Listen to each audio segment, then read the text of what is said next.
Welcome, welcome, welcome. I am Jonnita Stanton, and we have Reginald Perryman, Kashka Williams, and we are TSARE. This is the There's Something About Real Estate podcast, where we talk all things real estate. And with us today, we have Marie Bellissimo. Yeah, hi. Did I say it right? You did. Bellissimo, put a little emphasis in it. Bellissimo. Because your name is, what's your background? It's Italian. Okay. Yep, and my mom gave me her last name. It's Italian. It's pretty awesome, we'll say. Not gonna lie. No. Yeah, I'm really excited to be here. Thanks for having me, guys. Cool. Thanks for coming. Excited. Yeah. So a little bit about you, who are you? Well, Marie Bellissimo. No, I am an estate sale manager. I'm also a project manager for the company that I work with. I'm employed through Aaron's Estate Sales. Okay. We run estate sales throughout the Metro Detroit, and we average about 10 sales a week, going strong in the summertime. We were up to 12 sales a week, which is really cool. So yeah, I'm an estate sale manager. I have a background in business and marketing degree. I went to Eastern Michigan University. Eastern? Eastern. Did you? Did you graduate or did you just go? I graduated. Okay. Yeah, I walked. All I right. waved to my mom. I'm just saying, you said the story. everybody I know that went to Eastern didn't graduate. Eastern? That's Yeah. true. And hold on, that is See? not. Yeah. Hold on, that's No. not true. Hold on, let's stop. Hold on. That is not It's true. like- it's so like- John went to U of M. Mm-hmm. Justin didn't even go to. He went to high school. No, I'm not talking about other colleges. I'm saying every time somebody tell me they went to Eastern, Y'all better they stop didn't it. Yo, graduate. get out of here. It's like a 9-to-10 ratio. Get out of here. I'm no for real. way. No way. Okay, anyway, All we right. digress. So, Well, I will say Eastern's business school is on point. Top notch. Yeah, Okay. I think it was great. I did start off at U of M Dearborn, and their curriculum was very analytical, statistical, geared more towards like the numbers, maybe if you wanted to do accounting, things like that. Whereas Eastern, I could really have control over my classes. So I could take advertising, marketing, online marketing, international business. I took a selling class, which honestly I think changed my life and got me into the position that I'm in now and worked on those selling skills because it's all about your teacher too. Right. Selling is like if you can sell and you can learn how to sell, you can do anything with it. It doesn't matter Facts. what position you're in, what avenue you're going in towards. So I really like that from Eastern. So Boom, that was really Reggie. cool. No. Right. Well, you know, saying Marie, let me that- tell you something. This is this is our later show. Yeah. So I don't know, for some reason we go like higher the later it gets. So you might have to bear with us a little bit. It's all good. I'm here for it. Can you explain to us what an estate sale is? Sure. So an estate sale is where a family member or a household, whatnot, needs to liquefy their assets within the house and within their home, their belongings, their collection, basically their life's collection in a house that they've had that they need to liquidate their assets for whatever reason, whether someone passed away, whether they're downsizing, moving, that sort of thing. So I'm that person that comes in and I run it from start to finish.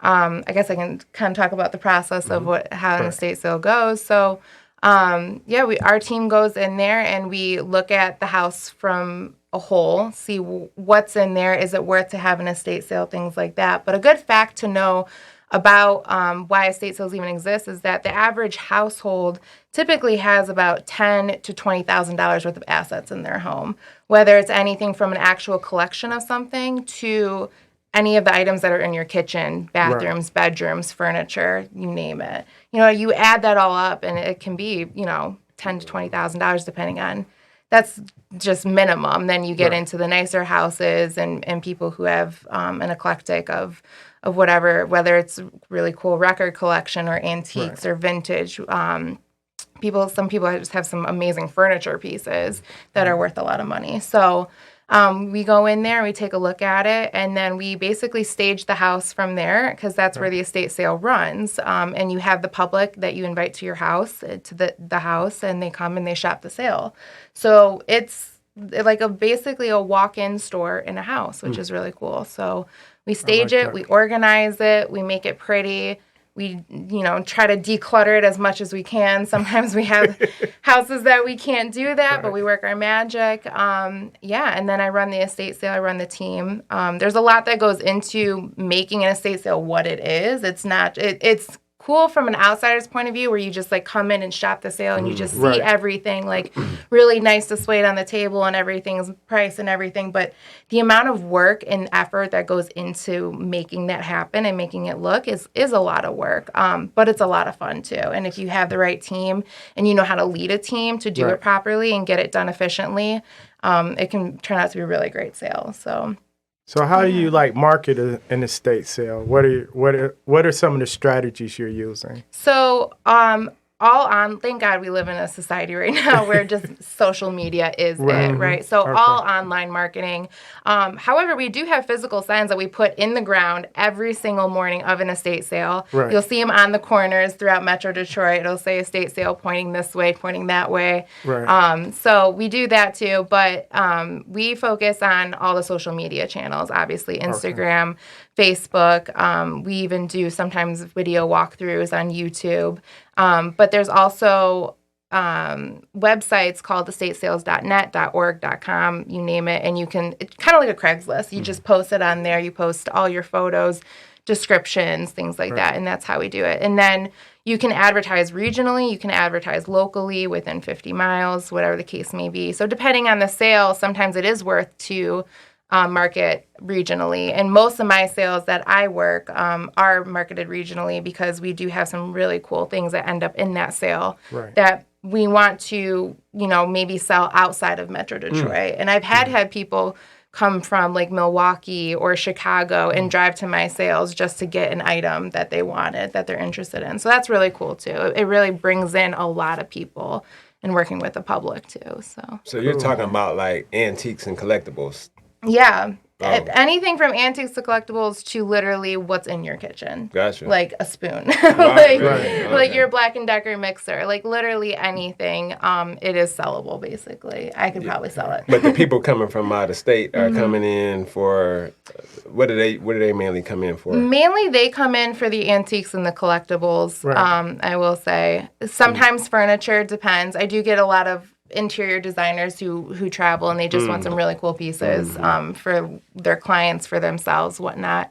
But yeah, mainly the antiques, I would say, in the vintage items, because vintage is back right now. That's for sure. So how do you determine what's an antique or a collectible? So an antique would be it's based on the time period. So like 40 years up to present is usually considered vintage. So we're talking like 1950s, 1960s. I would say 1960s and up is probably vintage. Anything before that is antique. And don't quote me on that. I might be a little bit off on those. But obviously like early 1900s, late 1800s, anything before that would be considered antique. Yeah. You see the stuff I put in the She had a whole lot. So I want to say this to like a lot of investors because we usually trash out a house. Right. Get rid of it all. Right. Because we're just trying to get in and fix it. Right. So a lot of times what I start looking at was before I trash this out, because most sellers, we're talking about sellers that just want to get out of a house that we're buying as investors. They don't want to trash it out. They don't want to get rid of it. Maybe they inherited the property, but there's money in those homes. We did an estate sale on a property off of Grand River and 7 Mile, and they made $5,000 the first day. There were like all these little, like, I don't know if they were antique or vintage, but they were all like little cartoon figures, G.I. Joes and that type of thing. And I noticed, do you guys have like some of the same people coming back for certain items? Like you have a bunch of repeat customers? You really do get to learn your customers. And honestly, this job is all about networking and the connections that you make. This is selling in general for sure. But once you meet a collector, or even someone as simple as saying like, oh, I collect stamps or I collect G.I. Joes, take down their name, their phone number, and boom. Like next time you have it, you literally have a buyer and they're there the next day to go pick it up. So yeah, we definitely have that. And then with the company that I'm with, Aaron's Estate Sales, we have a VIP program where people pay monthly, $50 a month, and they get into our sales 15 minutes early before the sale starts on each sale day. And it is ruthless. It is like cutthroat. These people are waiting out the door, waiting. They can't wait to get in. They're like, where's this at? Where can I find this item? Where's that? And how much is it? You know, trying to get in on it. Right. And they're mainly resellers. A lot of our VIPs are resellers, not just collect. Maybe they do collect for themselves too, but reselling is a big thing. You know, that I would say like it's almost like 50-50. Like people buying for themselves and then resellers coming in to flip whatever that item is. Right. So it's like Black Friday. I'm curious. Every day, every weekend. I'm curious to hear about the house that you're working on this week. I know we can't disclose because it's like, you know, some big time people around here. But I would like to, you know, talk a little bit about the property, like the value of the property and type, you know, what type of things were in the home that you've known, because the sale is still going on. So like what's been popular so far, or like, you know, maybe what did somebody fight over so far or something like that? So I have a beautiful, it's like an early 1900s home that they've basically remodeled. It's in Birmingham, which is awesome, like right off of Maple and Southfield, so right in like the heart of Birmingham, those big, beautiful houses. I think it's like a $3-4 million house, something like that. Yeah, they did a really good job mixing the old with the new, totally like restored. It's a stunning house. And they have a couple of collectible pieces. For example, for the furniture, really is like a hot ticket item in that house.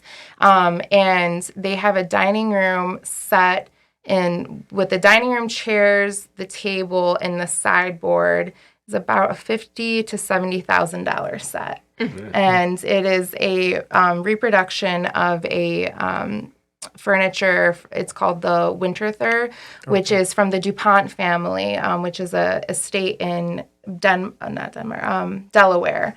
And it's this estate that this furniture is replicated from is basically in a museum now. It's an amazing, huge estate, walking grounds, you name it, and is kind of like French. I believe it's a French descent.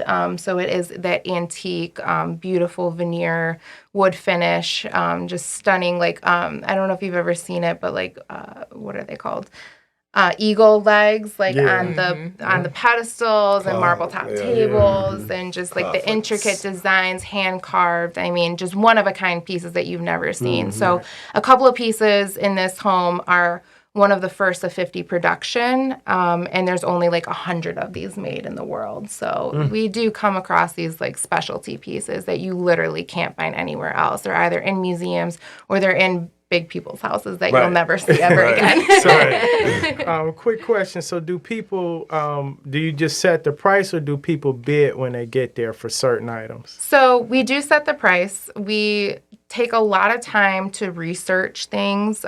There's a couple of different avenues that takes place when it comes to researching. So some pieces need an actual appraisal, because these are amazing pieces. They're worth $50,000, $20,000, $40,000, and obviously you don't want them to go for half of what they're worth, right? So there are some pieces that do come in with an appraisal, and I'm personally working on getting my appraisal license and working with the company to try to do that, to become an appraiser and learn more of that. So that's one thing that happens sometimes. And then the other thing is just what's the demand for that item? What's the market like right now? Things like that. And that kind of fluctuates the price. There's a couple of apps that we use. There's a couple of them are called WorthPoint, Live Auctioneers, eBay, obviously, Google, Pinterest, Etsy. You name it, all of them. So a lot of that goes into it, looking at every single one. First Dibs, Cherish, I can go on and on. There's a lot of them. But yeah, so it sets the price that way. But we're really fair. So when you come to an estate sale, you're getting it, obviously, a used piece of furniture. You're not, unless it's like brand new in the box, which is awesome if that happens. So we try to beat the price. If you can go find this item on eBay for X amount of dollars, we want to beat that price, you know, and we try to encourage people to shop local, shop small, and help these families, like whoever it may be. If you're in $1 million house or or in a single family home, and they're just downsizing, or they need to put their elderly family member into an assisted living and they need some money to generate, and this is why they're having a estate sale. You know, we encourage people to like, hey, support this more than you can go support, I don't know, Wayfair or something else, you know. So when Amazon. someone, so it sounds like instead of someone, because a lot of people would try to do this on their own, they're like, oh, I'll just list everything. They may actually be leaving money on the table because they don't know the true value. Right.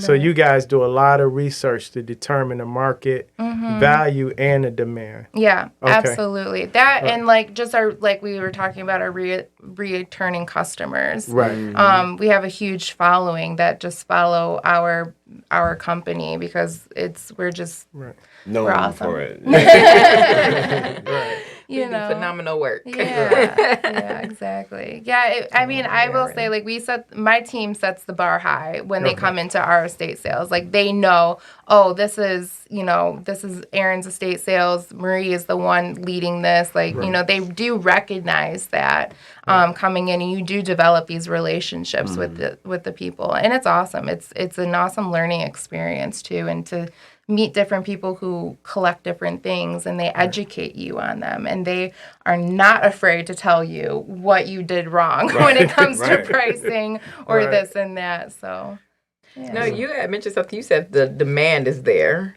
Like, how do you determine demand in an estate, you know, sale? Like, okay, I've been getting a lot of requests for, I don't know, 1940s bassinets or something. Right.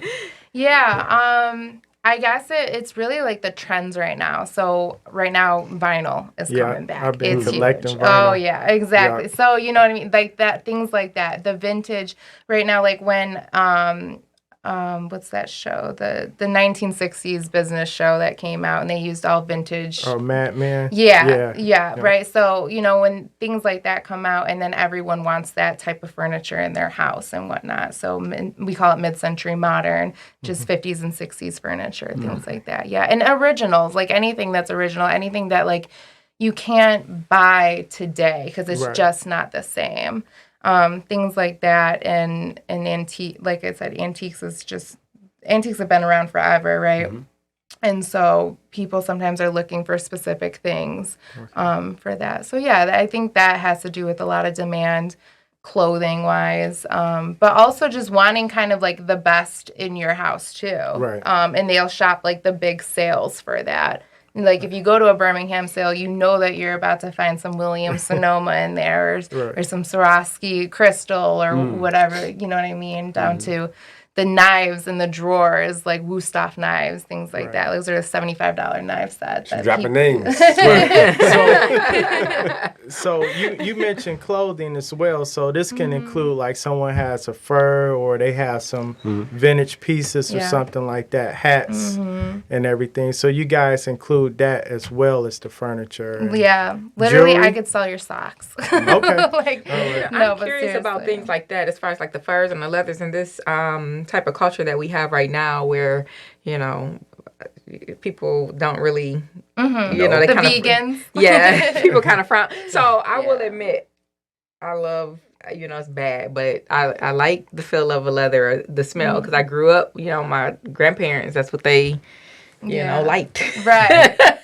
But, you know, culture, you know, now it's not really like that. So, and that's true for sure. And the one thing that I like about this job is reusing, reducing, and recycling. Right. You know, you're reusing a fur that was made obviously years and years and years ago, right? So you're not contributing per se to the slaughterhouse of whatever to make that new leather, to make that new fur. So I think that's also plays a part in the demand of that too. So you're saying a person who may have that guilty pleasure, you know, might want to shop in the estate sale or something, you know, to make you feel a little bit better about yourself.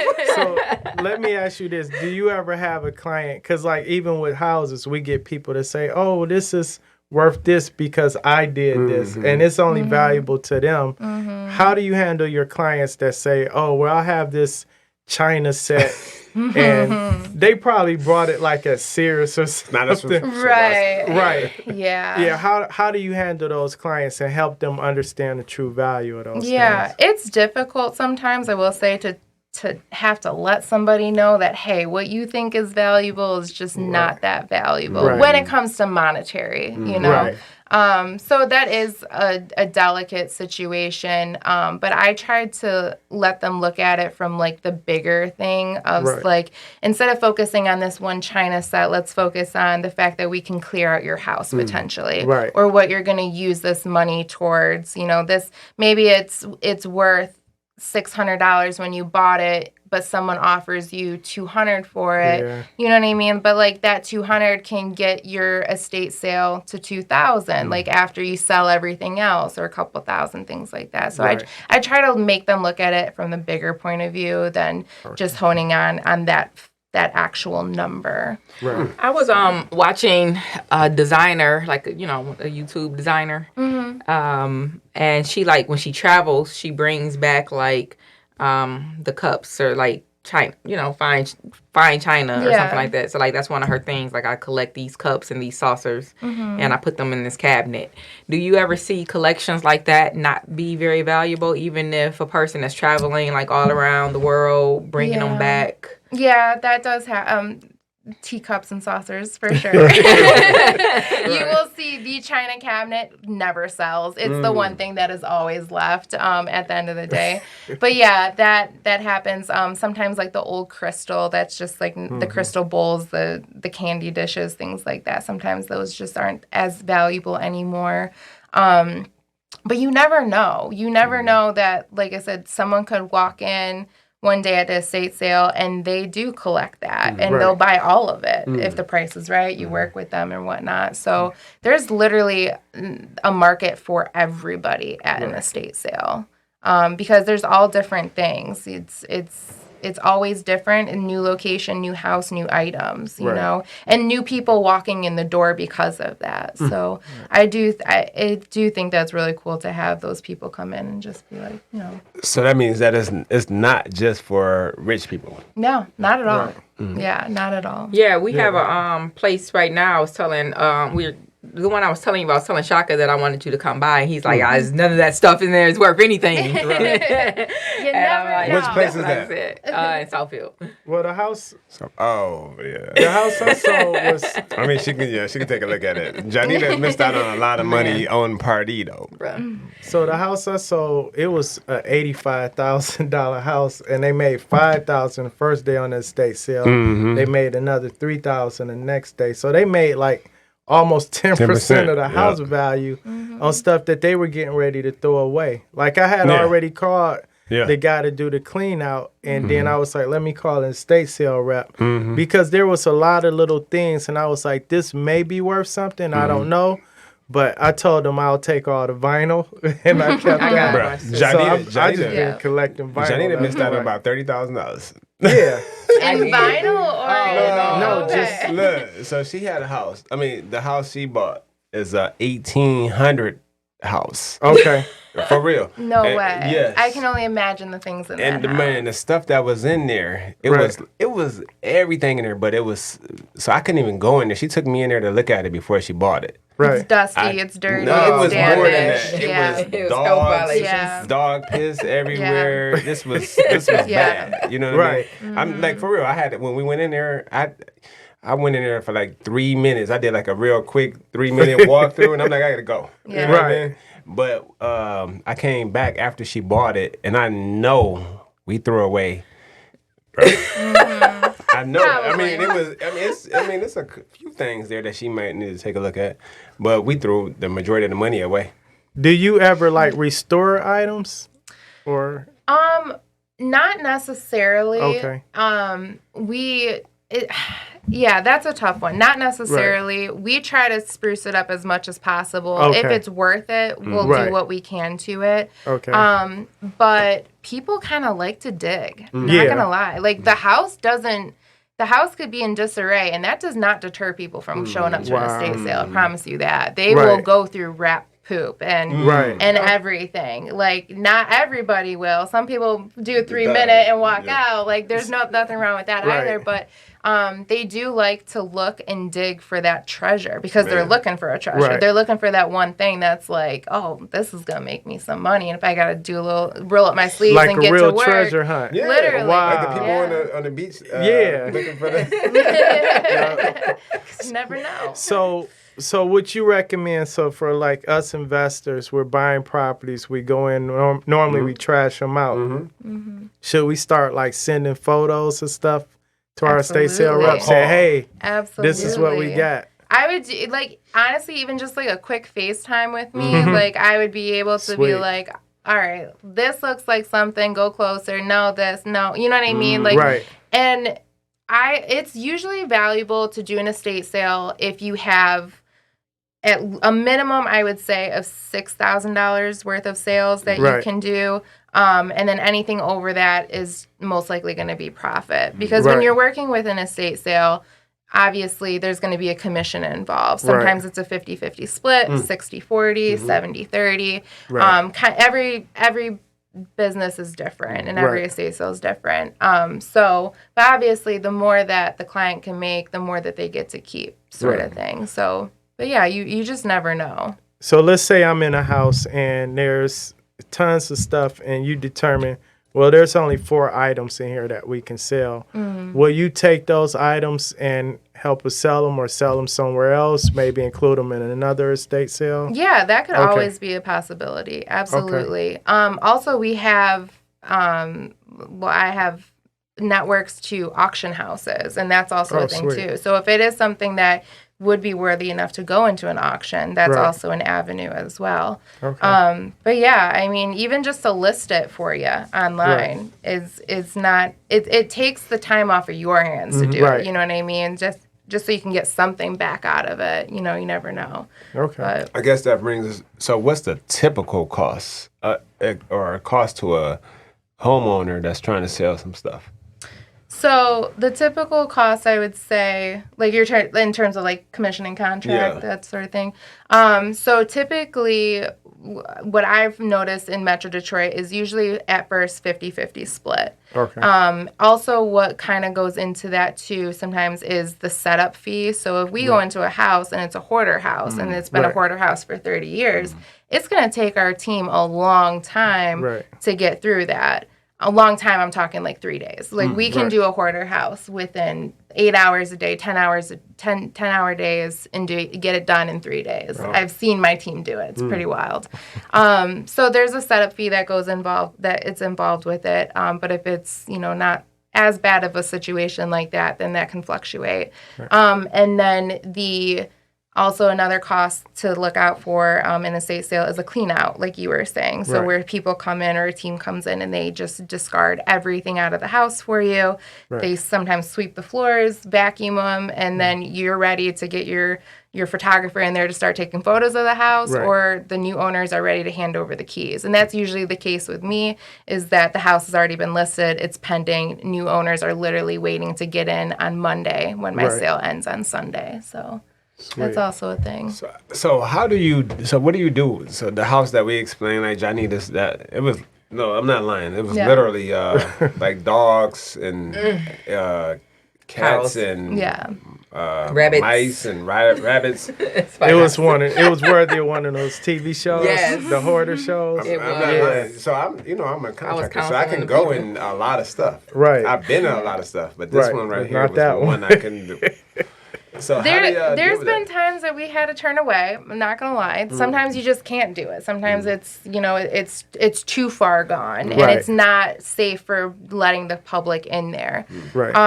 However, that's very slim because there's money. At the end of the day, if there's money in there. Should we make it work? You know, so you send 6 people in there, you lead a team. So like if I was in there with my team, I would probably have 6 team members under me being the manager. And what we do is we start in one room and we pull everything out of that room, whether we put it on the front lawn, whatever, and then you put it back. You put your tables in, and then you stack it and you stage it from there. And you work room by room by room. You don't leave a room until you finish a room, basically. And that's how the process gets done. And that's how we can do it efficiently. Jonnita literally left our $30,000. I'm sorry for not making you feel better. Right. It was vintage everything. It was nasty as hell, but it was vintage everything. Everything. Wow. No, vintage or vintage? Yeah, antique, vintage. Yeah. Hold on. Which one is the older? Antique. Oh, it's antique everything. Mm-hmm. Yeah, like early 1900s. Right. So when we came to this house, this happened right during the pandemic. Right. We actually had when people found out that house was going to get remodeled, we had a film crew came over there. They wanted to film everything. Wow. In the middle of the pandemic. Well, anytime a film crew come, that's money. Know, right? Yeah, exactly. You're supposed to know that. This was the first. What were they filming? They wanted to film the restoration. Okay. What she's doing to the house. Oh, okay, I see. This was like a 1800. I think this. So I had people come over there. Right. I don't want to talk about it because I mean, did you Google the address? It might have some like. Yeah, I did. This is Jonnita's. So she's moving it. So it's no longer the same house anymore. It's way different, right? Oh, okay. But it's the house she's moving in. But we thought this was a haunted house. Oh wow. Probably was. Right. No, if you go on downriver, if you go on downriver, it's like downriver and Friends. Yeah. They're everybody is like going crazy on the website because, or it's like on Facebook group, and they're like, oh, that old haunted house. I had everybody at Home Depot. I know everybody down there, right? So everybody's telling me about the house, man. So we demoing. That's when you know there's real good stuff in that. Yeah. That's how I know. All the haunted houses that we've had, the craziest stuff is in it. The basement was about $20,000, and then everything else was about $10,000. Wow. So that could have funded part of the rehab. Yeah. But you know what? If we would have known you, so we never even, because the first thing we do when we get in there is find out who's going to go in there and clear out everything in there. Right. You know what I mean? Right. All the value. She had like all the encyclopedias. You had too much stuff in there. She had pictures, but it was like this big. It was photos inside the walls. Wow. Of like. Man, I don't even know what this. I feel like my VIPs are gonna listen to this podcast and they're gonna be like, "Oh my god!" They would pull those photos out of the wall and they'd be like, "This is gold." Inside the wall. Yeah, I believe scared the shit out of me. No lie. I can't. And then they brought me the photo. I'm like, I don't want to see it. Right. No. The old photos when nobody smiled. When they opened, no, they were smiling. Oh, okay. Yeah. This was a. The family picture where they was on the porch. They was happy. Was they? Yeah. That scared the shit out of me. I was thinking it scared me. It was like, man, I don't even want to go in there. As a matter of fact, I won't even go in there after. If nobody's in there, I'm not going in there. Wow. And if it's dark, I'm not going in there. You know what I mean? This is for real. But I know that this was people were saying that like somebody at the end of at night looks outside of the window. It was all. This should have been a Hollywood. I ride past his house every I live next door to the house. Yeah, you ride past. No, I used to. She knew though. She knew to the area. These people have been here forever. Right. They know since 2013. What are you talking about? That's new. You what? 2013. What? Yeah, these people have been here since. This is an 1800 house. Yeah, this house. These people have been here forever. They way older than you. Everybody that was at Home Depot was stayed. Yeah. Huh? The McCoy stayed there. No, so it's crazy though. They know the names of the people that stayed there. Actually, that was a mental asylum. It was a hospital. It was a nursing. It was a nursing. This should have been a Halloween show. Right. But it don't have the same feel. That alone is just great. So this is what I did. So I know the family who are the owners of the house, and I have heard their personal stories about different things or whatever. And then I got like the history from the daughter, who's the person who sold me the house and things like that. And what I had to do was, before everything was out of the house and the dust settled, I stood in there by myself with nobody else because I needed to feel the energy. Stood where? Inside the house. Where? Where at? Any place. The upstairs, the downstairs, the basement. You I went go upstairs? all over the house Did by you myself. burn some sage? Not yet. I plan on it. She That's was why- scared. I know she was scared. No, I was at first, but now, like, I'll go over there tonight. Yeah, I'll go there now. I'll She- go in the basement. She got the story that they wanted you to hear because you was buying it. So no. Right. So the young the grandson, he would not enter the house. He was like, we used to hear weird screams just all of a sudden. Hey, I'm not lying though. Wow. It's not a lie. Look, I had people working in there that was like, bruh, at a certain time, I'm not going to be in here no more. Wow. I mean, during the cleanup and the I demo. believe that. Yep. Huh? So, I believe it. Yeah, I've had team members in our houses that we've gone into. They're like, no. No, it's Like, not happening. happening. No, it's over. And, You but- sure it wasn't just the fun sway of the house? No, because it could have been right because now I will go in that house because they must have left. Whoever the people they're talking about left now, but there was Because y'all knocked down that room. feeling. We locked down a lot of rooms, and we We did took a the lot of mirrors stuff. out, the crystals. Like I Everything is didn't want to different. It's a different house. have. I didn't want any like reflective items left in the house. That's It's what a I different wanted house. out. That sure. and it is true that energy can attach to items. That is 100% true. And there's been I've seen documentaries and things like that, like those ghost shows or whatever. But they say that like when you do shop an estate sale, you are bringing home that energy or because like let's say like you were that collector and you love that item, you love that collection, you did that for so many years, like that is a part of you know, that doesn't, and where does that go? Right. You know, we don't know. We don't know where it goes. So we It's can't, still there. I don't want to bring home no dolls then. Well, the crazy thing is, so like I have a bunch of the dolls from the house, but they're not old dolls. I did one doll sale. Ooh. One doll sale, and that was my only doll sale, and I fell down a flight of stairs at that doll sale. Yeah. It threw you down there. It threw me downstairs. He pushed you down. That was- Literally. Yeah, they He threw pushed us you down. down. You know what One doll doll that sale. was. I would never do one again. So you're And not my gonna boss take these knows dolls? that. My boss knows But that. they're not. No So more they're dolls. not like the old 1800s or early 1900 dolls. They're like the Christmas collectible Barbies and stuff like that. Yeah. You got them in your house? Yeah. What? You crazy? But Barbie's Barbie's not hunted though. Yeah. Yeah, they too modern to be hunted. It was nothing. Red, so I'm trying to tell you. So I'm big on energy. Right. And I would have, so I told you I wouldn't go in that house. Right. Like everybody had to be in there for me to go in there. Right. Like for real. Like, actually, I think we went in there like a couple of times after like 2 weeks after they cleaned it out. Okay. But after that, I wouldn't have went in that house. Yeah, I don't feel like the I mean, house had bad energy though. I don't have bad energy in the house. I'm gonna disagree with her. You know she what? was 100% scared. Let me tell you though, she was scared as hell to go in that house. Dead ass. You weren't scared to go in the house? When? Shit. When everybody was saying so everybody, the whole town, the people from down the street, everybody from Taylor knows this house. Right. They know the house. Oh, they gonna talk about it. They've on been this show. what? They've been talking about it's a group. It's a Facebook group about the house.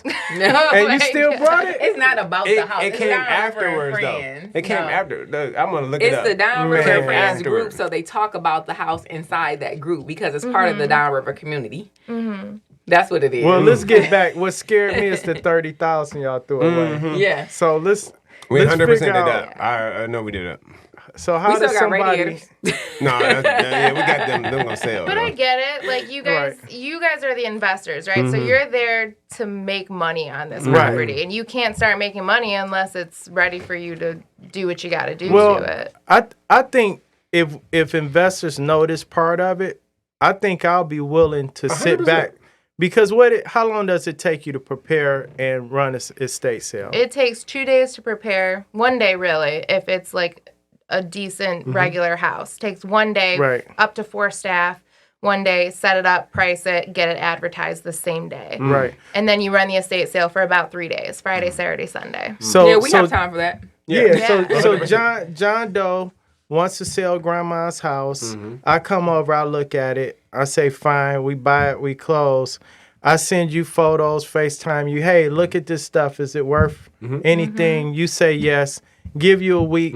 You make an extra $6,000, $7,000 minimum. I can wait on that. Because my guys still got to get ready. They got to pull permits and all that other stuff they got to do. They can. Throw that out there. You said pull permits. Maybe while you prepping, they do a little bit of exterior tuck pointing or something like that. No, we did pull permits on everything. We had to. Yeah, and then you get this estate sale. I make a little bit of money. Then my guys got to go ahead. And everything else and you got a cleared house. So if we would have, no lie. So if Jonnita would have known her a year ago, she would have. She knows. Did you take anything? We got like a very. I gotta see these like old photos. Of we have a few things left. No, I gave the photos back to the family. No, like if you took photos on your phone or something. Oh yeah. I'd like to just know. I'm bad on that, but yeah. I mean, but it was a lot of stuff down there. It was anything you can name in the world was in that house. Because they lived in there forever, right? Yeah. This house came from. This is a real 1800. So this is a house that it started off as a small house. Right. Then they added on. Then they added on. Then they added on. It's a whole bunch. No, for real. Yeah. So they've been there forever. This is a real. And if it was built in like the early 1900s, it was all like farm. Yeah, like that's like all farmland. Yeah. So that's when you like really know like that's old. They know there's Inkster houses that are like that. Like they used to be literally farmhouses. Right. Yep. That was actually one of the houses, the doll sale that I worked. It was a farmhouse, and Henry Ford used to come on the property and ride his horses, actually. Wow. And that was really cool. And that was also the neighbors coming over and talking about the house, but it's the same thing. They're like, this house, though, it's got $3,000 in it. But that's why Henry Ford built the car, because he was like, I ain't riding no horses no more over there. No, but so this is what I listened to. So I knew these people. So at Home Depot, I knew I've been doing. That's why downriver for a long time. So they are from down there. Right. And when they was like, "You doing that house?" That's what scared me, because at first I didn't know anybody. I thought it was nasty. This was a nasty house. Right. But when I was going to Home Depot to get the material, bags and stuff to demo it, and the people that I know and trust were like, be careful in there. You know what I mean? Like, this is what happened there and all these different things. That's when she got scared, too. So I didn't want to tell her, because this is her house. Oh. You know what I mean? Yeah. What happened there? Exactly. I'm curious. What happened? Well, we can't. You can't. It's already too late now. Well, we're gonna have to bring. You know what? Dang, I wish. So remember, I told you I'm horrible at doing before and after photos. This is one that we really should have done the before and after, because it's a whole transformation. Yeah. Well, it's a totally different house. You know what I mean? You do? Yeah. You got some before? Absolutely. We'll post them. We'll post them on the channel. We're gonna let the people judge. We're gonna bring some people from y'all gonna respect my house, because that's one of the things I do. Like, I've been in there by myself, something that no one else can attest to, and I respect the property. I respect whatever was there before me. Yeah. And I ask for peace in the property. But there may be bones in the backyard. Yeah, it doesn't matter what house I'm in for my estate sales. I do the same thing. I do exactly what you do. I stand in it for a minute. I'm here to respect it, the belongings, whether someone passed away or they didn't. But it is a respect thing, you know? Mm-hmm. And there is energy involved with that. And you are talking about somebody's lifelong possessions. Whether they're deceased, whether they have a shit ton of dust on it, at the end of the day, it is respect. And I do believe that karma comes back to you as 100%. Well. And so anyone who steals at our estate sales and shops at our estate sales, I'm just like, it's not, you don't have to worry about getting caught. It's the karma that's coming back to you for stealing something from a dead person. Not good. So I do the same thing as a contractor. So when I'm in a house, so when I'm in a house, I need to be in the house too. So Jonnita talks about she was in the house. Right. So Jonnita came to me and asked for certain things to happen in that house. Right. And for me to know that I can do those things, I have to go in the house, and I have to sit in the house a couple times. Yeah. Right. I have to sit in there and say, all right. I have to have a vision too. Mm-hmm. Right. Scared the shit out of me. Don't lie. Because I had to go in there with, like, I can't have nobody in there talking to me. Right. It can't be dirty. Mm-hmm. I can't have any of those things. I have to be in there with a clear mind, paying attention to everything that's happening in there, and So I think we did a really good job of bringing her with your idea of what you wanted for your house to life. I feel like that. You know what I mean? Well, I ain't Absolutely. never been in a house, but from listening to y'all, it sound like y'all both went in there by yourself. Yeah. Yes. And somebody was talking to y'all Nobody while talked y'all to was you, in there. but I was scared. Somebody was talking to her I was like, scared. knock this wall down. I was scared. I went in there with I'm a licensed CCW holder, not or CPL, whatever you want to call it, and I did have that on me. He gonna shoot the ghost. I'm gonna shoot the ghost. Right.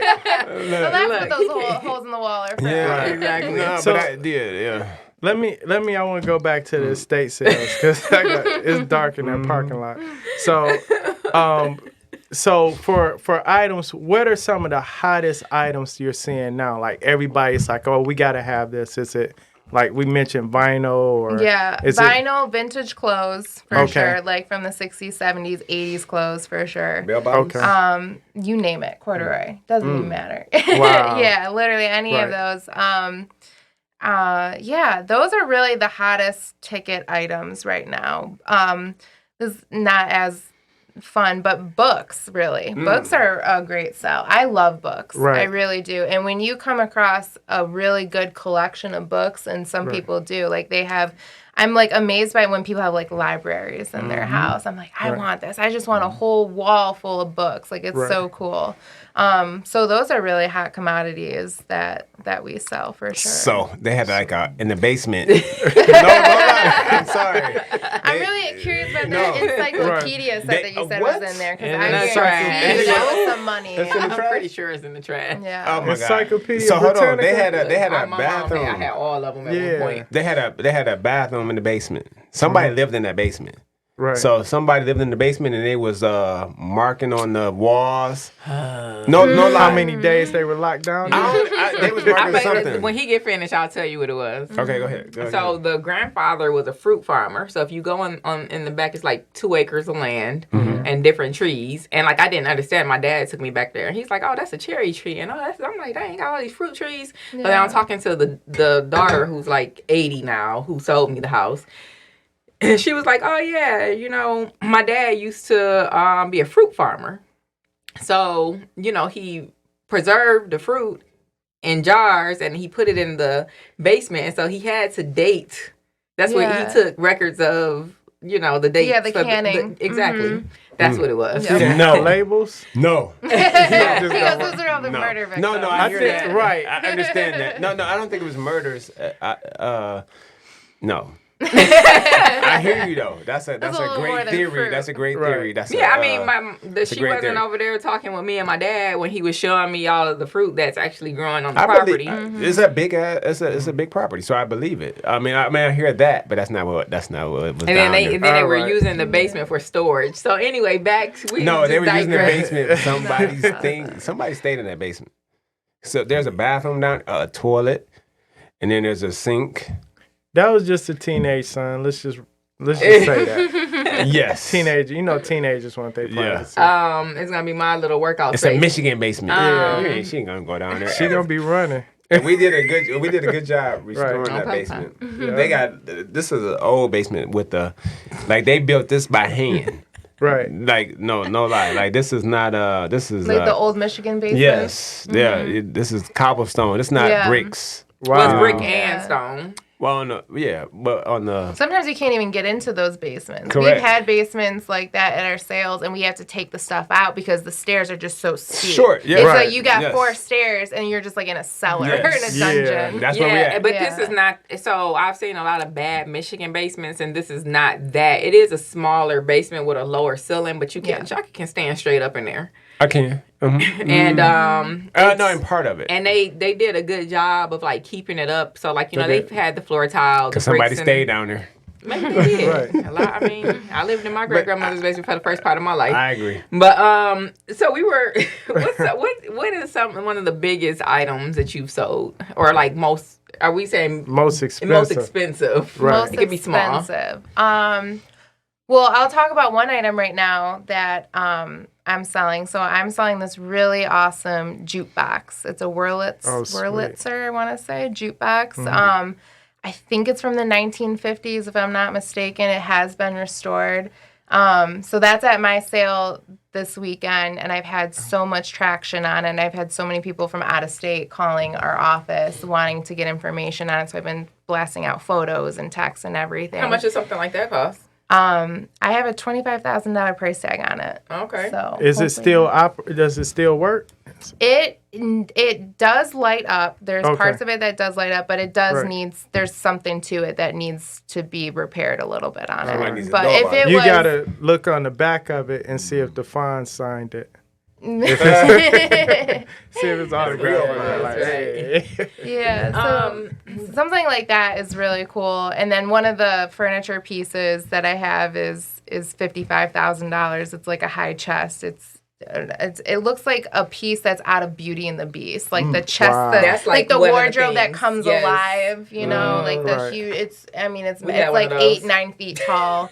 It's amazing. So that piece is really cool. We've had like coin collections before. We've had stamp collections from all over the world. How about like jewelry? Jewelry, absolutely. There's I've come across some really beautiful Victorian jewelry from the 1800s. Right. And I guess jewelry was really big when people passed away. Women would dress all in black. So when their husbands passed away, they would just be mourning for the rest of their lives. Wow. And they had mourning jewelry too, to match their mourning clothes and wear all black and whatnot. So there's some very delicate, beautiful pieces of jewelry that I found that are part of that. So just things like that are really cool. You can find sterling silver and gold at these sales. There's a lot of scrappers that come and they look for it. So you never know about that. But I've sold a couple of Rolexes before, so that's fun. What I was gonna ask you. Like, has there been any super cool 90s designer as far as gear, damage or urban though, you know what I mean? Anything that's been preserved that somebody might find valuable, like big Cartier or Gucci. Right. Yeah, we definitely come across. Yeah. No, but we've come across all that. There was a really cool Oprah Winfrey what's it called, jersey jacket or whatnot from one of her first shows ever, and some with shoulder pads. Yeah, the shoulder pads. It was black. It had the purple on it. It was straight out of the 80s. It was so cool. It's from one of her first shows that a grandma had because she went to the first show, and I thought that was really cool. Yeah. So how do you keep the items secure? Is it do you guys have some insurance or something like that? Yeah, so the company that I'm with, they do have an insurance policy for sure. But we have security cameras in the house, and then we train our employees, obviously, on what to look out for, how to handle it. But my team we're always engaged. There's no sitting on the job. When a customer walks through the sale, they're greeted. They know what the discount is. They know what company they're at. They know who's the manager. If they have their hands full, we're there saying, "Hey, can we go hold this for you at cash out?" There shouldn't be an opportunity really for someone to be pickpocketing or anything like that, because that's what the staff is there for, to help those people while they're shopping. And that's why we do offer it's like going to Macy's, honestly. Some people do estate sales just for a hobby, like two older women who just do this on the side to make some money and sell some things. But I take it as a career. It's a professional thing for me. I really do enjoy it. I like shopping for people. It's almost like a personal shopping experience. I really like furnishing people's houses. I think that's really fun when people come into the Birmingham sales or the big sales. Or a week ago, I had a sale that was all mid-century modern furniture, and it was out in Oxford, and there's 2 swamps on the property. We were in the boonies, and it was a beautiful mid-century house that this couple designed themselves and furnished their entire house that way, and they had Knoll furniture that was just original furniture. It was really, really cool, just like if you were in the set of the Mad Men and whatnot. So those are some really awesome pieces. And then to like get to talking to people about pieces and what does that interior design look like? What does your house look like? What do you collect? You know, just all conversational pieces. So that's fun. Not every estate sale is like that, but it is fun. So that sounds like how you started thinking about going into the staging. Yeah. Yeah. And it really has, because I've learned so much from people that collect these things, and then I'm selling them these things. So I'm also doing my own research about it. And then after a while, I'm just like, oh, this is fun. Like, I get to make a house look pretty again, or declutter it, or whatever it may be, or put a different spin on it. So, yeah, I really do like that. And it is something that I am thinking about, you know. Something that we're thinking about. Yeah, we're thinking about. Absolutely. Right. So explain. We need a warehouse first. Yeah. I know. Yeah. I feel like that's first stop, though, honestly. I could fill up a warehouse in no time. That's what I'm saying. No time. Like, it'll be so easy. The one thing that I told Marie, though, is, and I would like you guys' opinion. Mm-hmm. So I, for several years, really believed that staging was like the way to go. But more recently, we've kind of moved into an area where we don't really need a whole lot of staging right now. You do. So on average, staging does help increase the sale price, especially when you have these homes like the home that you're remodeling or renovating. A lot of people don't have vision. Like me, when I walk into a certain home that's designed a certain way, I don't know where I'm going to put my furniture. Right, but when it's already staged, you can walk in and be like, "Oh, you can vision it." Right. Yep. The issue we're running into that you're probably seeing is before you can get it staged, it's sold. Right. Yep. So I used to, on some of my flips, I used to include that in the budget. So on the bigger homes, I would stage maybe like the first floor. The bedrooms are kind of easy. Yeah. But when you have the living room, dining room, family room, and it's kind of got a weird like layout. Yeah, it's kind of hard to vision. Yeah, you got to stage. But if you're a savvy buyer, you know when they staging. Yeah, you got a crazy ass house, right? You gotta because that's when you staging. Because if you're I try to stay away from those. Well, not really. It depends. Sometimes. No, what I'm saying is that when people are staging.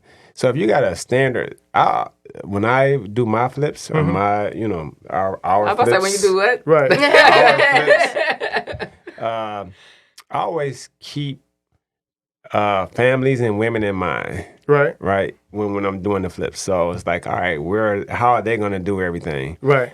We stage one house. Right. Right. One house.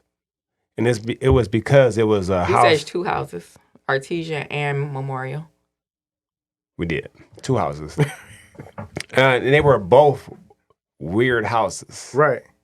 Weird, like Memorial was not modern. Well, no, like the layout. The layout was like, it was like, all right, what is this room? Memorial was a very traditional colonial walk-in, entry, stairs, living room, dining room, kitchen. Yeah. Right. Came right after Artesian. Right. So we was bought into the Kool-Aid. So Artesian was a weird-ass house. When we came into Artesian, the refrigerator was in the hallway. Right. No lie. Am I lying? No. The refrigerator was literally, when you came in the back, in the side door, the driveway door, the refrigerator was, when you came up the stairs, it was a refrigerator. It was right there, yeah. So we had to remodel that house. And then even when we remodeled it, the kitchen was awkward as hell. Everything was in there was awkward. It was a crazy house. So we staged that, and it sold fast. That's the house do you remember that house? I remember. Where we had the mixer? Yeah. Okay. But see, sometimes that's what staging a house does. It gives people the vision already. Sure. But it also makes it feel warm and like a home. Yeah. Everybody, like my house in San Juan, it's so big and open, it doesn't feel like home yet. The one I saw? Yeah. No, you don't need to stage that one, though. Well, if I staged it, I guarantee you it'll have a different feel when you walk in. But when somebody walks into, so I'm talking about, so when they walked into this house, you was going to have to figure out what you were doing with certain rooms. Right. When you walk into San Juan, I know where everything is. I know this is because it's so big. Living room, dining room, kitchen, den or library, whatever you want to call it. Right. Then you go upstairs. You got your bedrooms and your bathrooms. I still think staging would help that home because it's so big and open. It just feels like open air when you walk in. Mm-hmm. But if you had some furniture in there, it'll feel more warm. Yeah, you need to section it off a little bit. Yeah. Get a flow of the house. That's also really important to know because it can be all of a sudden they're like, yeah, what is this? Right. This is too much, or my stuff doesn't fit in here, and then their mind just kind of starts wandering. So. Right. I just think staging helps. Period. It does. But sometimes you just don't have the time. Sometimes you don't need it, especially it's 100% helpful. So I never staged a house until Artesian. So that was 2000 That was our first flip. So what happened was I was staging houses before I met Shaka. Right. And I thought that it did change the scenario tremendously when people came in, specifically for the reason that he's pointing out. So, like, one of the first houses I staged was one out in Wyandotte. It was a very large, old 1920s house. And it had a little tiny living room and, like, this little tiny dining room and this massive, long kitchen and, like, addition of a family room. And I knew when people came in, they were going to be like, oh, I'm not going to be able to put living room furniture in here. Oh, I'm not going to be able to put a table in here. And so I put the furniture in there so that they wouldn't have those excuses. It took those excuses away. Right. No lie. The first house so Artesian was it was. But at Memorial, the person that bought our house, during the pandemic, sight unseen, they wanted their furniture. They was like, how much for the furniture? And that's the other thing, right? That's been happening now, that I've been told, is that people are buying these houses with the furniture in it because furniture is back ordered. It is. Months and months and months right now. And that's also comes into demand, is that you can't get furniture. So why not go get it used? But got a couple of dings in it, get a little pen, Sharpie this, Sharpie that. You know what I mean? Like, for real, right? But then I do that. I literally have a stack of furniture pens on deck all the time because someone will see it and they'll be like, "Oh, it has a scratch. You know, I want $100 off." I'm like, "Oh, what scratch are you talking about? No, there's no scratch." We just did that. We do that all the time. We do that all the time on our cabinets. Right. So talking about buying a house with the furniture in it. So how do you coordinate with the agents? Let's say the house is going up for sale or it is for sale and you're doing your estate sale. Do you work with the agents and the seller? Yeah, every house is different, but I definitely have done that. I also, this is the best of both worlds, the best case scenario, like it happened in this Birmingham house, is where I invited the new owners to the sale before the sale started. And I was like, you guys have full range. What do you want? You know what I mean? And they purchased items with me. Right. And they spent $9,000 and they haven't even walked into the door yet, and it's not even their house yet, you know. So in a perfect world, that'd be great if we could sell those pieces to the new owners. But contractually, sometimes that's difficult because, you know, I have to do what the clients are saying, what the realtor's saying, what the previous clients are, you know what I mean? Like, there's a lot of parties involved sometimes, and you're just like, oh shit, like, what am I allowed to do? But then we also have a contract where the second that you sign a piece of paper and we're in there doing our setup, we don't own those items, but we have the rights to all those items. Right. So, you know, we're there to make money, and we're pricing it, and we're putting our time and effort into it. So if those items are all of a sudden pulled from the sale, that can make or break a sale. And that's happened to me before. And unfortunately, sometimes we have to charge the clients that. And because it's like, well, we advertise this piece, we price this piece, people are depending on this piece. Now all of a sudden we don't have this $5,000 piece. Right. Wow. You know what I mean? Yes. So that kind of is a situation too that I have to delegate sometimes. But in a perfect world, you get the new owners in before pre-sale and you say, what do you want? The house is yours. Yeah. Shop through us. Right. Before we head out, I want to talk a little bit about your buying situation right now. Yeah. Love to. Is there any coincidence that you're buying a vintage house? I would say no. Yeah, I don't know. Compared to the Yorkshire house, I did listen to the couple podcasts before. Which ones specifically? I think it was like, 2 weeks ago, if I'm not mistaken? I think I pointed out that they were... I was proud of them because they were going to have some pretty good equity in the contract that we had at the time. Yeah. But since then, that contract has falling through and they're under this your contract buyer for from a a couple new weeks house. ago? Right. This is the one we was talking about? I don't know. I never know. Is this the buyer? Yeah. Oh, man. Okay. All right. So hold on. So, You know how many arguments you start? No. Hold on. Which buyer is this? When we was talking about the equity in the East English Village home. Yeah. Oh. And you was like, yeah, they may have overpaid. And we was like, no, not really, because it has some equity in it. Yeah, so with that house particularly, we got the buyer down to what we were comfortable with. We got the seller down to what we were comfortable with. Because I knew that there was going to be $30,000 worth of stuff that had to happen. The first part was mold had to be remediated before anything. And this poor lady's dog is like dying. And she's like, my dog is sick. I was like, yeah, well, there's like mold from floor to ceiling. Right. Like, So you're the buyer, though? I am the buyer. Oh. Yeah. Yeah, I am the sorry.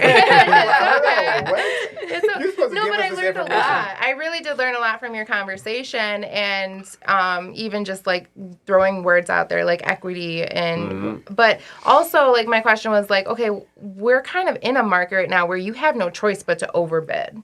I literally have no choice. But it's not overbidding. Okay, you did say that. You did, yes. Right. You did say this, is that like what you're paying for is what you're bringing to the down payment. So, I did hear you when you just said that. talk about this. Though. Yeah, because it's a yeah. long-term play, and that's what I said. You're not overbidding, so it's not a bad deal. So, well, we're not even doing that deal anymore. We're not doing that deal you're anymore. doing another deal? No. But we're in the same situation, though. Right. It is. I bid $15,000 over asking price to outbid the other bidders. Right. I will say I did win that house by adopting the stray cat that comes with it. So she had me write into the contract that she would take full responsibility for the cat living in the yard. Are you? Are you serious? You want a cat? Yeah, I mean, she's like a sweet little old lady, and she wants her cats. It's one cat. No, so Any more than Marie's that, like I'd the be most empathetic person I've ever met in my life. No, but that's a real thing. I'm gonna say something. Right. My first house that I bought that I lived in. Right. We wrote a letter to the seller about our family and what we were gonna do with the house. Right. And that's what got us the bid. Yeah. That's what got us the house. Yeah. That's a it's real the empathy. thing. Yeah, absolutely. That's People what do it all happened. the time. I mean, but now I don't it like matter. But she present those. didn't. Well, no, people She still didn't do it it. from a standpoint of I'm about to write this long sob story about why you should accept my offer. She just, But it was real. Yeah, it was real. She, it was just like, these are the terms. This is what I would like to have. And by the way, I will Take your cat cat. you're worried about. I'll take responsibility for it. Deal breaker. Yeah, you just took Whatever. some responsibility off her hands, so she and you don't want to have keep to worry about the cat. cat from the hood. I don't think I can take that cat out of the hood, but that we'll cat try. gonna be in his estate sale. So listen, my brother-in-law bought he took a pit bull from the hood. Wyoming and Schoolcraft, basically. yeah, Interval. Wyoming is Schoolcraft. That's their pet right now. Wow. And that pet, they got a newborn, new son. He's Not that new no more. He didn't exist when the dog came. Right. He was in the belly, but now this dog came up with the son. Right. For real, I won't even go next to that dog. This is a pit bull, Right. real pit bull. So Don't be pet boy shaming. No, I'm not pit bull shaming, but You said they are strong. this was a dog that came from around the hood. He came. Yeah. He was like, "Please save me," and they saved him. That's funny. But no, this is a real thing. Like no lie, that I won't even. My kids can't even go over his house without this. Wow. No, because it's a pit. You know what I mean? I don't know. Right. I don't know where he came from. I don't know his family. Right. I don't know his bloodline. I don't know enough information about the dog. Right. But the dog is very protective of the son Right. and the family, and that's great. But not my kids. Right. That's good. So the current house is, still the same thing. It's an older house. And the thing that's interesting about Marie is that she's a young person. And typically, when you meet young people, they don't want to buy like fixer-uppers or vintage properties or because this house is not necessarily, it's very well taken care of. Yeah. But it is what you would consider more vintage, probably. It's just outdated. Yeah, it's very outdated. Right. Yeah. And so she's going to have to go in there and do some updates. Right. But she's probably the type of person that will go in and keep the character What of area? the house. What area? East English. Oh, you said, Okay. I don't even know where the hell that is. Huh? Where's that? Yeah, East Side. He said, I don't know where it is. I don't. I'm not. But you're going to keep the same vintage feel and and that's appeal to it. when I first met Jonnita and we talked about buying a house, I was like, I have to have character. Right. I'm not into the houses that are just vinyl siding and they all look the same in the cookie cutter in the same house as the next door neighbor's house. Like, I just don't like that. I like variation. I like character. So that's why mainly I also chose East English was because of that. The character and the history. That's a Detroit thing. It's a Detroit of thing. the area. And But she didn't want the flip properties either. Yeah. Because somebody else did it for you. They didn't restore it. They they put floating walls and stick and peel and things like that. Where I read, Where's East English? Off of like East Mac, English. it's between Mac and Warren off of 94. Like Cashew area. So we're doing Mac and Warren. Yeah. It's borderline Grosse Pointe. Okay. But Mac and Warren, right I mean, never looked south at of. That's what I was. Yeah, do you remember what the 2 units with Tamiko's 2 unit was? That's yeah. the same area right there. Okay. He was in East English. Okay. Yeah, I like the area. So Yeah. Detroit has so I always say this. Detroit Little has the pockets. best houses They do. Yeah. 100%. by far. Like you take those houses and you put them anywhere in another area, they're worth a whole lot more, right? Absolutely. But they're in Detroit. But in certain pockets, like y'all saying, there's great. But in I think several years, it won't be pockets anymore. Not I too agree. much. Detroit is an investment right now. Yeah. You know what I mean? Like it's a real thing. Like they're really investing into the city. Right. You know what I mean? So like the schools, everything. You know what I mean? No, it's true. And when we went to go look at the houses, we talked to the neighbors, and the neighbors came out and they were like, are you guys renting? Are you buying? Right. And we're like, no, we're buying. And it was a whole different conversation, like right off the bat, and it is. I want to take care of the house. I want to make it what I know it can be and live there for a couple, for whatever. I want to raise a family there. Dearborn. Oh, okay. I was raised in Dearborn. I was born in New York. I have family in New York and whatnot, but I was raised in Dearborn. But my mom is from Detroit. My whole family is from Detroit. Okay. She went to school during the riots and things like that. So there is. But the lady who you're buying a house from, how long has she been there? She's been there for 30 years. She's been there 30 years, and you said you guys connected because you're both German. Yeah, so she's a little German lady. Little German lady. She has no kids. She has no partner. Wow. She's just lived in this house by herself in East English Village. No alarm system. Like I asked her, she's so short. She's so tiny. She has 2 kitchens, one on the main floor, one in the basement, both still functioning. 3 bathrooms, one on each floor. And that was one of the conversations that Maria and I had was, okay, in terms of future equity and value in this area, where are you going to find 3 bathrooms, one of them being a full master ensuite? Things I'm about to do to that master suite. I'm so excited. Who's doing it? Yeah, we're about to connect. But like even the attic part, she has floorboards in the attic already and drywall. So I'm about to knock down a wall. So they need a studio. It's actually going to be a walk-in closet. Look, she keep on messing with me. I keep on be shut. Look, so her significant other is a DJ. Oh, okay. And so he needs a studio. So every time I'm out with them looking, I'm like, okay, where's the studio? And Maria's like, I want to kick you. Always. I'm like, no, that's a master. Soundproof. Yeah, no. He's like, no, that's the studio. And I was like, what about the basement? He goes, I got $20,000 worth of equipment. I'm not putting that in the basement. I was like, all right, I get it. You don't want no I flood. get it. The other but thing, you can waterproof the basement. Yeah, but it's you're on not the going list. to. It's on the list. Yeah, what I'm saying is it's going to cost more. But what he's saying, he don't even want to take it. Because you can still have leaks in your pipes or something, destroy your equipment. It ain't worth it. And that's one of the things he's looking for, too. If anything happened to his vinyl collection, I would be on the curb. Like, literally. He would sell the house. Like, there's no way. It's over. So. He want to buy some vinyl, I guess so. Listen. What kind? So, maybe after the sale goes through in the house. I need his money to stay where it's at right now. But yes, he would love to. Buyer don'ts. So this is another thing. I have to grab Marie by like the arm and be like, "Come on, sweethearts. We're gonna talking and building and loving on the other side of the transaction while it's happening." Right. I'm like, "Hey, we have to close this transaction. You have to watch what it is that you're saying." Right. Maybe after we close. Oh, to the seller? Yeah. Yeah. Could be because like what? I mean, like, just, so I know one of the things, Marie's, like, super worried about what's happening with this young lady. I was worried about the other lady, too. Yeah, she's worried about any, what is she she's worried about any, so. She got a bigger wife. Yeah, like, if she's talking to the person may be telling her something, but she has somebody representing her. The older lady. So, like, if it were your client or Reggie's client, and let's say it's your seller. Right.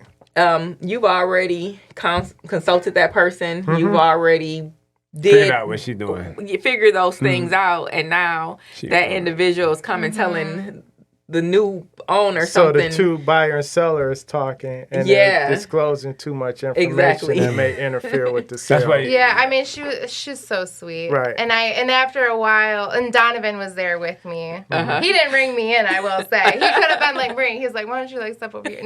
But no, but she was so sweet. But like, I mean, she was telling me information like roof leaks or something. Right. You know, things that you would like to know. Interfere with. Is that not on the disclosure? That's not on the disclosure? Yeah, I mean, honestly, so she does a really good job of reading her paperwork.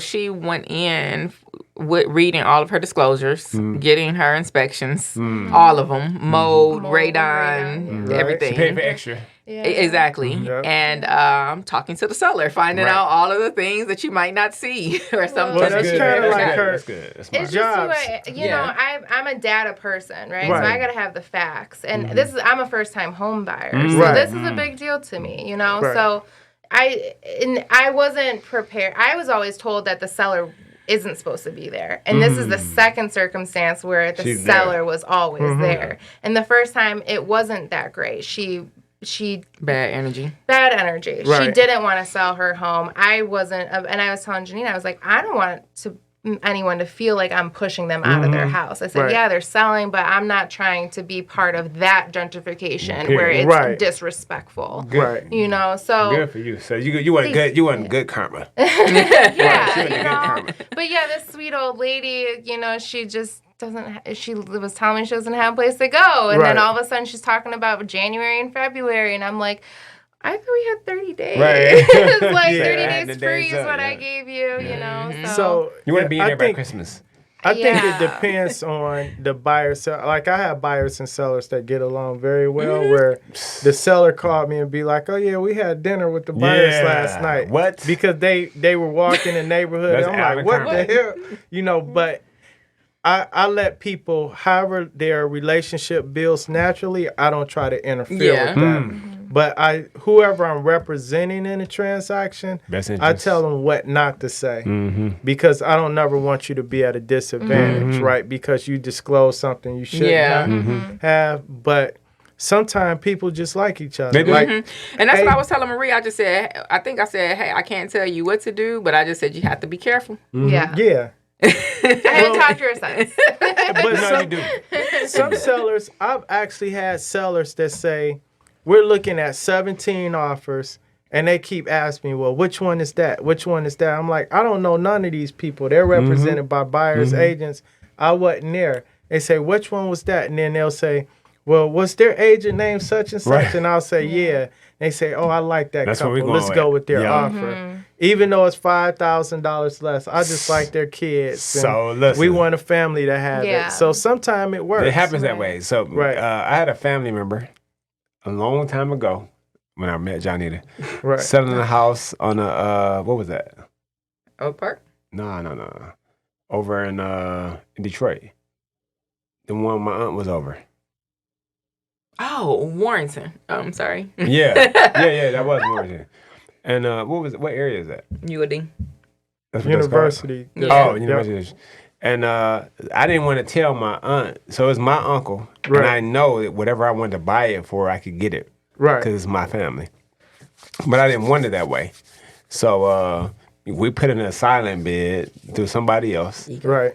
That's not ego. I mean, so you got to understand family. You know what I mean? And I'll explain further later. I mean, you might be right. I understand. 100% right. Because, so we didn't get it, though. Right. And then it went through somebody else, and my aunt, like another couple, who was flipping it. Right. Same way as I was. Right. They were less than us. We had a higher bid. Right. But she liked them for whatever reason. Yep. And, so later on, she found out it was because her son told her it was me that was making the offer. Right. And she was like, oh, why didn't you tell me? Right. And it's because I wanted you to authentically You wanted her to accept the offer that whatever you she wanted. was comfortable. Yeah. That she was going to choose the offer without any prejudice or anything, just the best offer that she felt was But in her I made the interest. best offer. Right.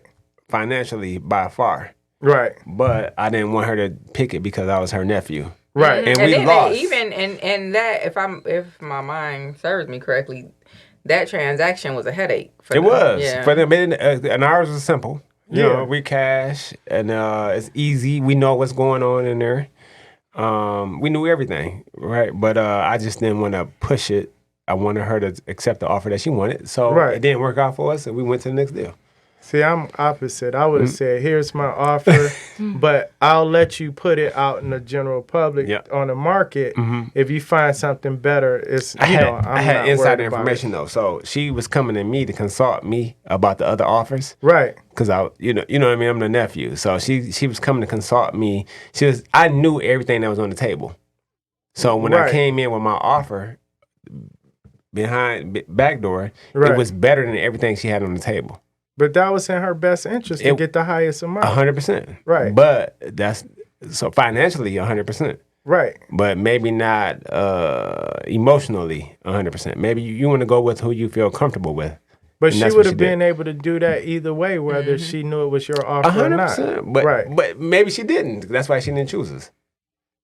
I agree. I agree with what you're saying. Everybody said what you're saying. Right. But for me personally, it was like her son said it. Jonnita said it. They were like, just tell her it's our offer. And I'm like, no, I'm gonna let her pick the best offer, the offer she feels comfortable with. She didn't care about money.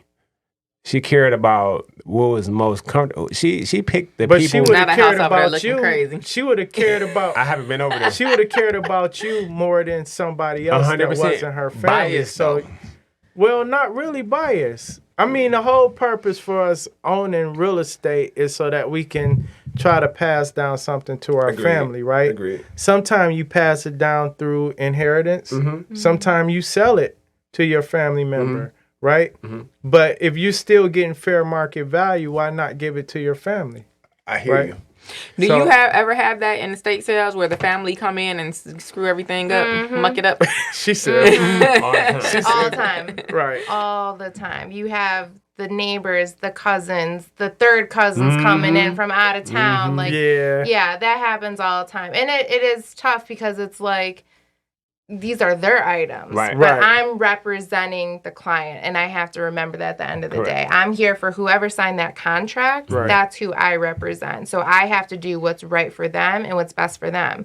And I'm paid to make them the most money and clear out that actually house. Could be a good thing, too, for people that are dealing with death and then having to sell those items. If you have a third party, now that family member is not necessarily like the bad guy because they have another representative. They got appraisals and, all that kind of thing. And it happens in probate because going through probate, they make you do an inventory checklist. But a lot of times, most people don't put all the silverware and everything on their inventory checklist because it's just time consuming or whatever. But I mean, it happens where they'll make you sell everything. Correct. And an estate sale is probably the best way to do it. I agree. Okay. Well, Marie, thank you so much for coming. Where can we find you? Yeah, you can find me at Aaron's Estate Sales. Like I said, I'm employed there. You can reach out to me directly. Can I do my email? Yeah. Okay.